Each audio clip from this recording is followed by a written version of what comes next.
Do you want to improve yourself within Guardian Tales? Are you looking for an emulator to improve your mobile gaming experience? If the answers to the previous question are yes, then you definitely must check out today's sponsor, LDplayer. LDplayer is a free PC Android emulator which allows you to play Android games on the PC smoothly and with stable connection. And you're also able to run multiple game instances all at once, which will definitely improve your grinding experience. LDplayer is my go-to Android emulator and you guys should definitely give it a chance. So do download LDplayer with my affiliate link in the description down below. Hello everyone, this is Zibo and welcome to today's video. So in today's video, I'm going to run through the 9 heroes that's coming up on the Hero Up banner for the 1-year anniversary, as well as who to pull for or who to use your 100 free summons, because these 9 heroes are some of the most powerful heroes in different aspects of the game and they are definitely good in one way or another. So without further ado, let us start today's video. And the first unit on the list today is none other than 8-tailed fox Nari. So Nari is still one of the most versatile, well-rounded unit in the game simply because she's good both in PvP as well as PvE contents. So in terms of the PvP side, she doesn't really fare as well in the arena due to the influx of many good dark units such as Beth, such as Lilith, such as Noxia. And because of the introduction of Mark 99, you sort of see Nari less within the arena, but make no mistake, she's still a really good unit. If given the correct opportunity, she can still kill teams, she can still kill a lot of different units out there, and she's still a very decent unit in the arena. Not the best, but still usable in the meta. As for the Colosseum side, you can still slot her into your mono basic team. You can also see her appearance in some range teams, right? Some mono earth, some mono water here and there. So she's always gonna be that slot, or rather like that unit that you slot into your team because of her defense debuff. And for the PvE side, because her party buff is range attack, so she's always gonna be usable no matter which rate. And because she has this defense debuff like I mentioned earlier, which is super duper good against boss target because bosses have a lot of stats, that's why she will always be viable in raid as well. No matter which team you slot her in, she's gonna increase your damage tremendously. So one of the most valuable raid unit in the game right now. Other than raid, she's also excellent in co-op, because her balls are able to pass through walls and terrains. So in different co-op maps, you don't really need to position yourself in order to hit the enemy. So overall, that makes Nari a very feasible unit no matter which scenario. So if you are looking for a versatile unit, maybe not the most powerful right now, but a versatile unit that can be used in almost any scenarios, then Nari is definitely your go-to choice. And the next unit is Criminal Lan. So Lan in terms of PvE isn't really that strong, simply because plus HP buff is a very universal thing, and there are better units with plus HP buff for PvE contents such as Future Princess, such as Marina. However, what she excels at is arena, because currently I faced a few Lan within arena quite a few times, and I think if you have the correct team compositions for her and if you give her the correct map, I think Lan is one of the most annoying unit to deal with because her weapon skill works very differently from many other units. So if you're not used to her, she's actually very troublesome. But other than that, I think Lan is a pretty okay unit. She's not overpowered, but she's definitely usable under different scenarios if you have enough investment on her. And in terms of her feasibility in PvE, she's actually usable in guild raid simply because she has a melee defense now, so you can actually slot her into melee team. Although not the best, but I think it's still feasible in that scenario. So yeah, that's my opinion about Lan, and let us move on to the next character. And the third unit on the list is Lupina. So I already went through Lupina in the How Worthy video yesterday, so do visit the video in the card above for more detailed analysis about Lupina.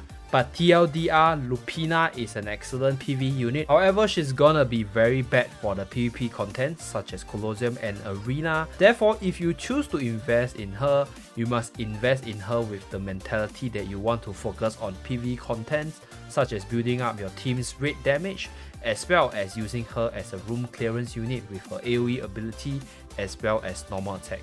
And the fourth unit is Demon Queen Lilith, and I think she's the highest priority on the list due to her ginormous assets.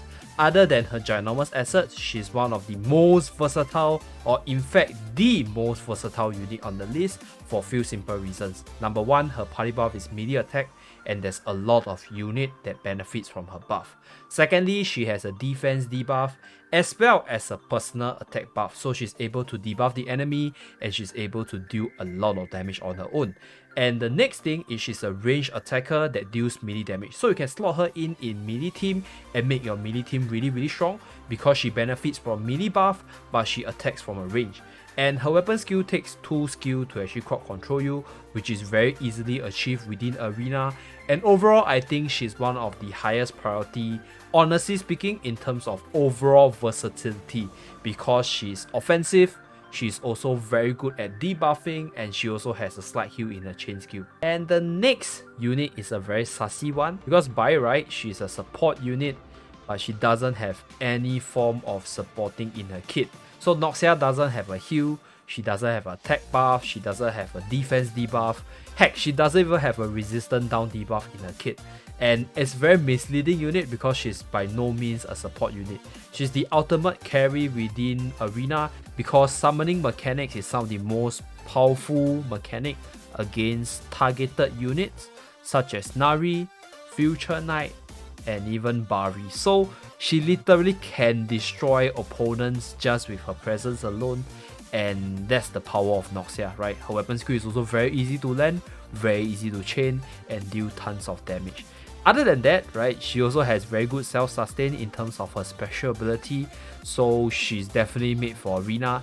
In terms of PvE side, yes, you can use her as a form of tank, yes, you can use her spirit as a mid shield, but she doesn't tank as well as other tankers such as Ogma, Princess, Marina, heck, even all the 2-star tankers, because she isn't stated to be a tank. She has a spirit that heals her up, but if her spirit dies, she's not going to help you tank. So that's one thing about Noxia. If you're pulling for Noxia, then it's definitely for her prowess within Colosseum as well as Arena. Now, I'd like to clarify the reason why I say that Lilith is the highest priority is because I assume nearly everyone would have invested in the next unit, which is none other than Future Princess.